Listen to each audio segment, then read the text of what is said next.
तिल चौथ की कहानी। एक शहर में देवरानी जेठानी रहती थी। जेठानी अमीर थी और देवरानी गरीब थी।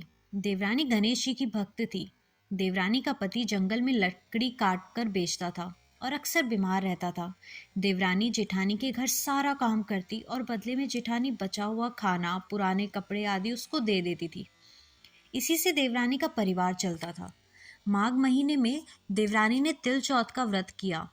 5 आने का तिल व गुड़ लाकर तिलकुटा बनाया। पूजा करके तिल चौथ की कथा सुनी और तिलकुटा छीके में रख दिया और सोचा कि जब चांद निकलेगा तब सबसे पहले तिलकुटा खाऊंगी, उसके बाद ही कुछ और खाऊंगी। कथा सुनकर जब जेठानी के यहाँ गई तो खाना बनाया। जेठानी के बच्चों को खाना खाने को कहा तो बच्चे बोले, माँ ने व्रत किया है और माँ भूखी है। जब माँ खाना खाएगी तभी हम भी खाएंगे। जेठ जी को खाना खाने को कहा। जेठ जी बोले, मैं अकेला नहीं खाऊंगा, जब चांद निकलेगा तब सब खाएंगे तभी मैं भी खाऊंगा। जेठानी ने उसे कहा कि आज तो किसी ने अभी तक खाना नहीं खाया, तो तुम्हें कैसे दे दूं? तुम सुबह सवेरे ही बचा हुआ खाना ले जाना। देवरानी के घर पर पति बच्चे सब आस लगाए बैठे थे कि आज तो त्योहार है, इसीलिए कुछ पकवान आदि खाने को मिलेगा। परंतु जब बच्चों को पता चला कि आज तो रोटी भी नहीं मिलेगी तो बच्चे रोने लगे। उसके पति को भी बहुत गुस्सा आया। कहने लगा, सारा दिन काम करके भी 2 रोटी नहीं ला सकती तो काम क्यों करती है? पति ने गुस्से में आकर पत्नी को कपड़े धोने के धोवने से मारा। धोवना हाथ से छूट गया तो पाटे से मारा। वह बेचारी गणेश जी को याद करती हुई रोते रोते पानी पीकर सो गई। उस दिन गणेश जी देवरानी के सपने में आए और कहने लगे, धोवने मारी, पाटे मारी, सो रही है या जाग रही है? वह बोली, कुछ सो रही हूँ, कुछ जाग रही हूँ। गणेश जी बोले, भूख लगी है, कुछ खाने को दे। देवरानी बोली, क्या दूं? मेरे घर में तो अन्न का एक दाना भी नहीं है। जेठानी बचा हुआ खाना देती थी, वह भी नहीं मिला आज तो। पूजा का बचा हुआ तिलकुटा छीके में पड़ा है, वही खा लो। तिलकुटा खाने के बाद गणेश जी बोले, धोवने मारी, पाटे मारी, निमटाई लगी है, कहाँ निमटे?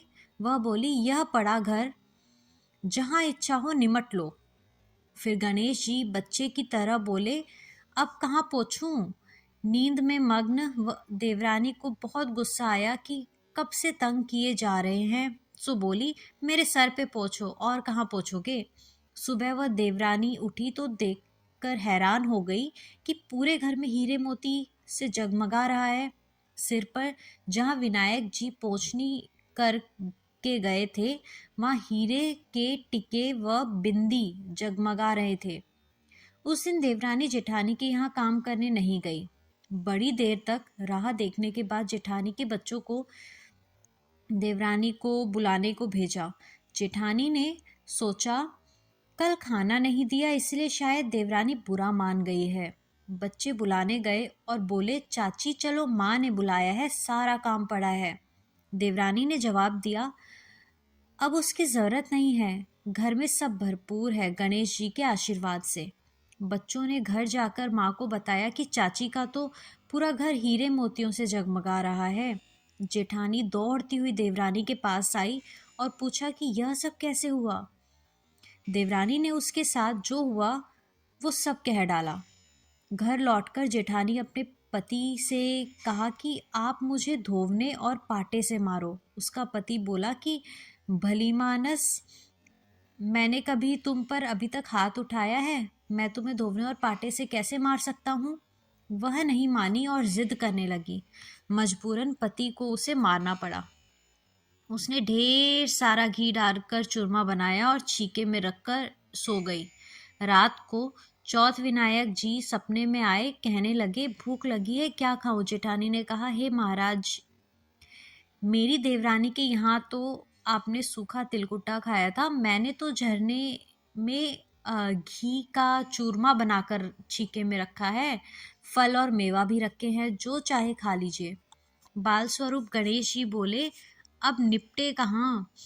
देवरानी बोली, उसके यहाँ तो टूटी फूटी झोपड़ी थी, मेरे यहाँ तो कंचन के महल हैं, जहाँ निपटना चाहो निपट लो। फिर गणेश जी ने पूछा, अब पोछे कहाँ? जेठानी बोली, मेरे ललाट पर बड़ी सी बिंदी लगाकर पोछ लो। धन की भूखी जेठानी सुबह बहुत जल्दी उठ गई। सोचा घर हीरे जवाहरात से भर चुका होगा, पर देखा तो पूरे घर में गंदगी फैली हुई थी। तेज बदबू आ रही थी। उसके सर पे भी बहुत सी गंदगी लगी हुई थी। उसने कहा, हे गणेश जी महाराज, यह आपने क्या किया? मुझसे रूठे और देवरानी पर टूटे। जेठानी ने घर की सफाई करने की बहुत कोशिश की, परंतु गंदगी और ज्यादा फैलती गई। जेठानी के पति को मालूम चला तो वह भी बहुत गुस्सा हुआ और बोला, तेरे पास इतना सब कुछ था, फिर भी तेरे मन नहीं भरा। परेशान होकर चौथ के गणेश जी से मदद की विनती करने लगी। गणेश जी ने कहा, देवरानी से जलन के कारण तूने जो किया था, यह उसी का फल है। अब तू अपने धन में से आधा उसे दे देगी, तभी यह सब साफ होगा। उसने आधा धन बांट दिया, किंतु मोहरों की एक हांडी चूल्हे के नीचे गाड़ रखी थी।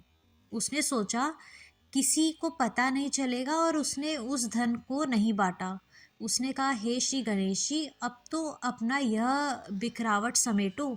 वे बोले, पहले चूल्हे के नीचे गाड़ी हुई मोहरों की हांडी सहित ताक में रखी 2 सुई के भी 2 हिस्से कर दे।